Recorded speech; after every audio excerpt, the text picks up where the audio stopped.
All right, now I'm going to talk about the major section of this chapter, which is on environmental scanning and analysis. And really all environmental scanning means is a company looking around at its external environment and seeing what's going on.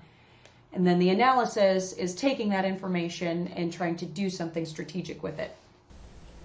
So when we get ready to look at marketing analysis, there are several different models that we can use. In the UK, they used what's called the Pestle model. In the Pride marketing textbook, they use a model that I'm about to show you. And then the textbook that we are currently using uses a different picture.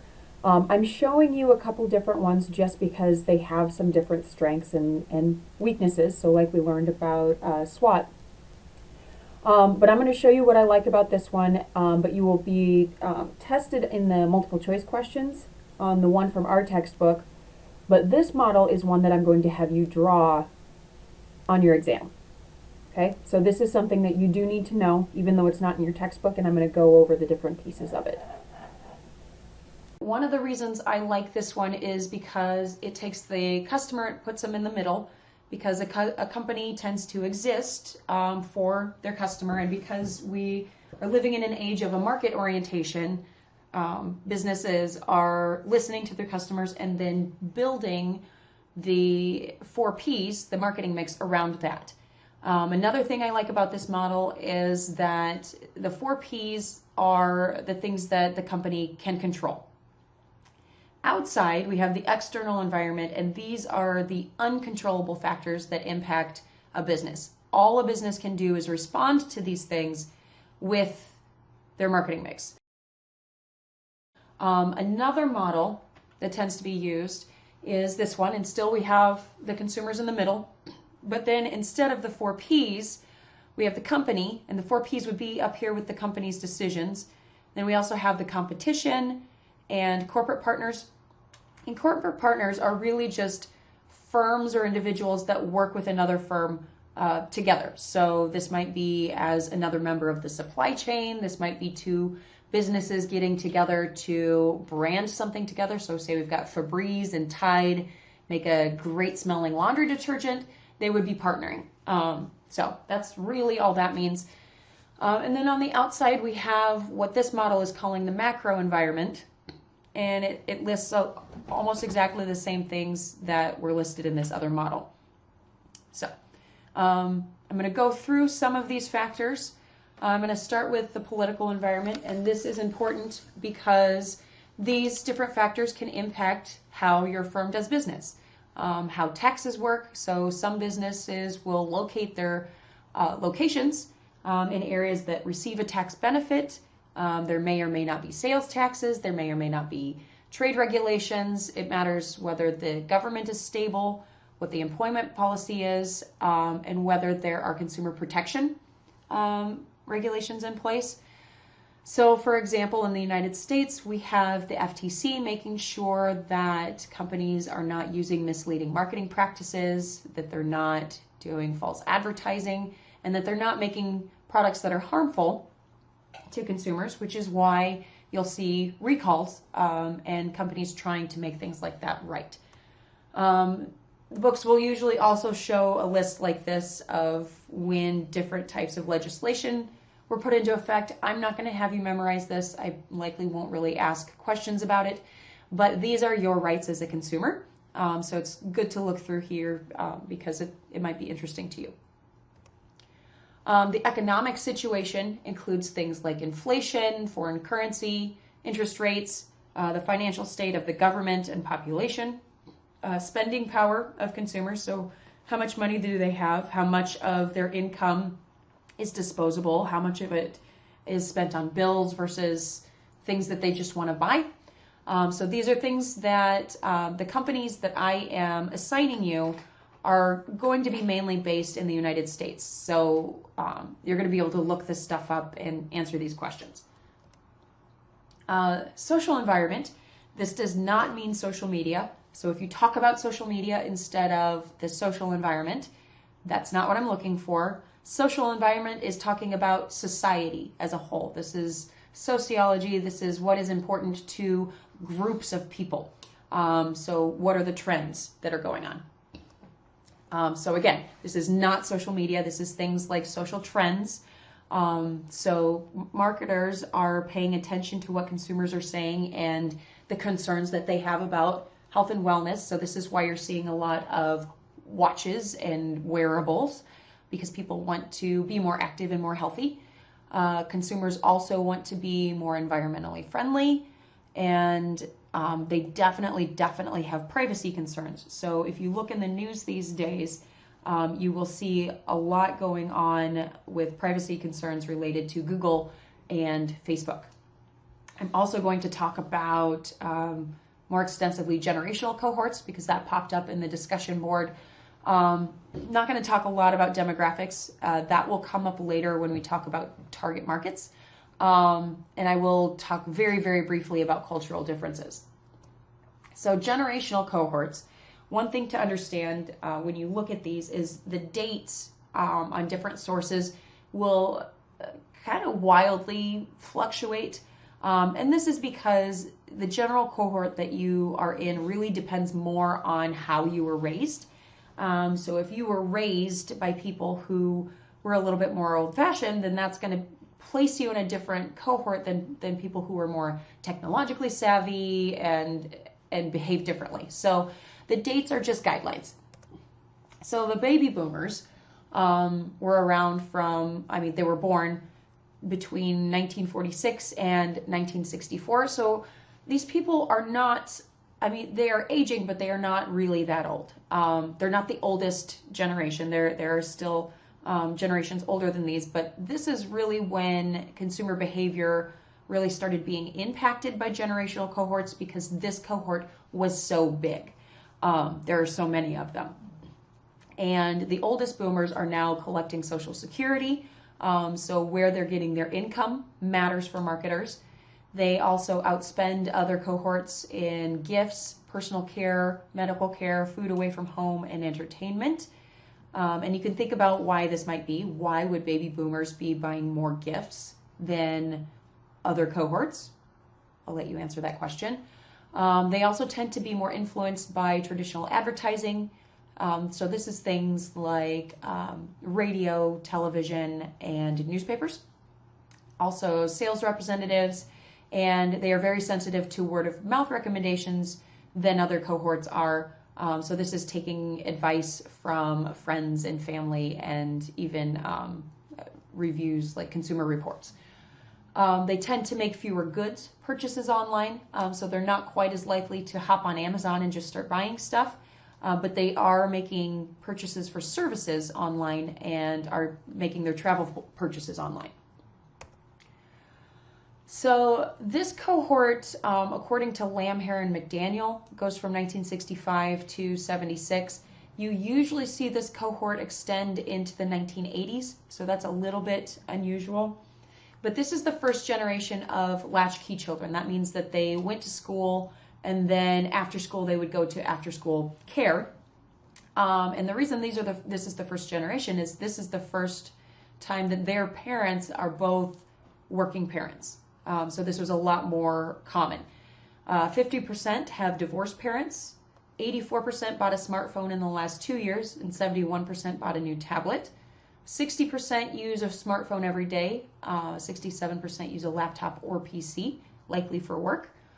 Gen Xers also tend to go online to shop, bank, research products, find the best deals, and read the news. So they are different in the baby boomers that way. The best way to reach Gen Xers tends to be through personalized ads, and they are a lot more receptive to those than any other generational group. So like I said before, the millennials are usually ranged from early 1980s into the 2000s, but really it really depends on how you were raised, which cohort you fall into. And I've also seen people refer to like the missing gap generation. So there's actually technically a generation that falls between Gen X and Gen Y, people who don't really fit into either. But I would say that those would probably more closely resemble the millennials in their technology purchases, but they're probably more technology savvy. So 92% use a smartphone or tablet while watching TV, and 47% use their devices to access content related to what they're currently watching. So say, for example, you're watching a television show, you see an actor or an actress, and you look them up on Google, Wikipedia, or IMDb. Or maybe you are watching TV, you see a commercial for a product that you want, you go on and you buy it, or any number of things. 71% would rather buy than rent a car. 59% would rather rent than buy a house, and this might be related to the fact that 61% admit that they can't afford a house. 33% rely mostly on blogs before they make a purchase. So if we watch the transition from the baby boomers, who are more concerned with word of mouth from physical people that they talk to Gen Xers, who will look at online reviews, the millennials will look more at blogs, and I would say maybe even video blogs or video reviews before they make a purchase. 62% say that if a brand engages with them on social networks, they are more likely to become loyal customers. So this is another shift. With the baby boomers, they're more likely to just want to see ads in traditional media, like newspaper or a commercial, very just generic and general. And then the Xers are going to want to see personalized ads. So these would be things that pop up on Facebook that are directly advertised to you, but they're still just communications from the brand to the Xers. The millennials would rather have a brand engage with them on social media. So that means making posts back and forth as though the brand were an individual. So that's definitely a shift. Then we have the generation that starts out in year 2000, and these are referred to as Generation Z. My favorite term for them is the digital natives, mainly because this is the first generation that has never not known smartphones and technology. They were born into a world of technology and gadgets and have never lived without the internet. So they have a craving for connectivity and social engagement that really impacts their consumer behavior. They use multiple devices. They have multiple social networking profiles, but they tend to actually have poor internet literacy and digital tech skills. And this manifests in not really being able to tell which sources are good online, good and reliable, and not knowing how to troubleshoot when technology goes wrong. And again, these are guidelines just because the majority of a group tends to have this problem doesn't mean that you specifically have this problem. So this is not a judgment. This is just a generalization of that generational cohort. Another social trend is in green marketing. So this is simply a strategic effort by firms to supply customers with environmentally sustainable merchandise and services. I think it's supposed to say environmentally friendly and sustainable.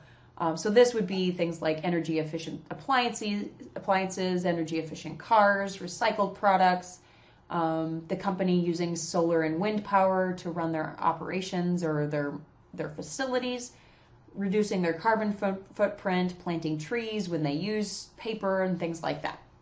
But there is also a term known as greenwashing, where firms will pretend to do this stuff to make their customers happy, but then not actually be green. So that's another thing. One student pointed out in the discussion board the differences in McDonald's across the globe. So I went and found this picture. It's just from a blog, and it's not a very good blog at that, but they had a cool picture of the different kinds of menu items that you would see across the globe. And you can see that these are very, very different than what we would see from McDonald's in the United States. So this is an interesting thing to point out. So marketers really need to pay attention when they expand into international areas to make sure that they are aware of the cultural traditions, maybe meats that people don't eat, the clothing styles that are appropriate, because if you go into one country with the same assumptions out of another country, you're really going to miss the mark. So that's really, really important. So There aren't just cultural differences across nations, though. You'll also see regions that are different. So you'll see regions of the United States even that a McDonald's will serve, say, a spicy chicken or spicy dinner in the southern regions, but not so much up here. So you will see differences in national regions as well. Another important thing is going to be the technological environment. And the firms that I have given you tend to be pretty technologically savvy or in even a technology field.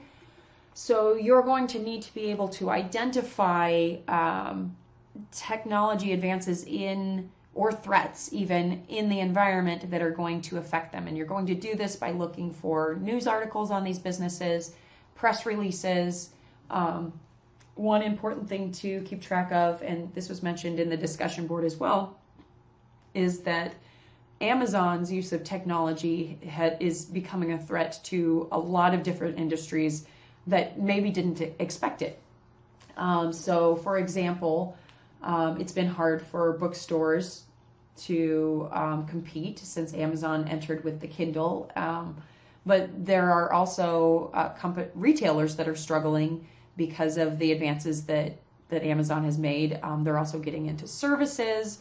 They're getting into grocery stores. So these are things to pay attention to, and they're things that you're going to want to identify for your company. In my next lecture, I am going to go over the potential questions for your first exam. So that's going to be in the next video. Thank you for watching, and I will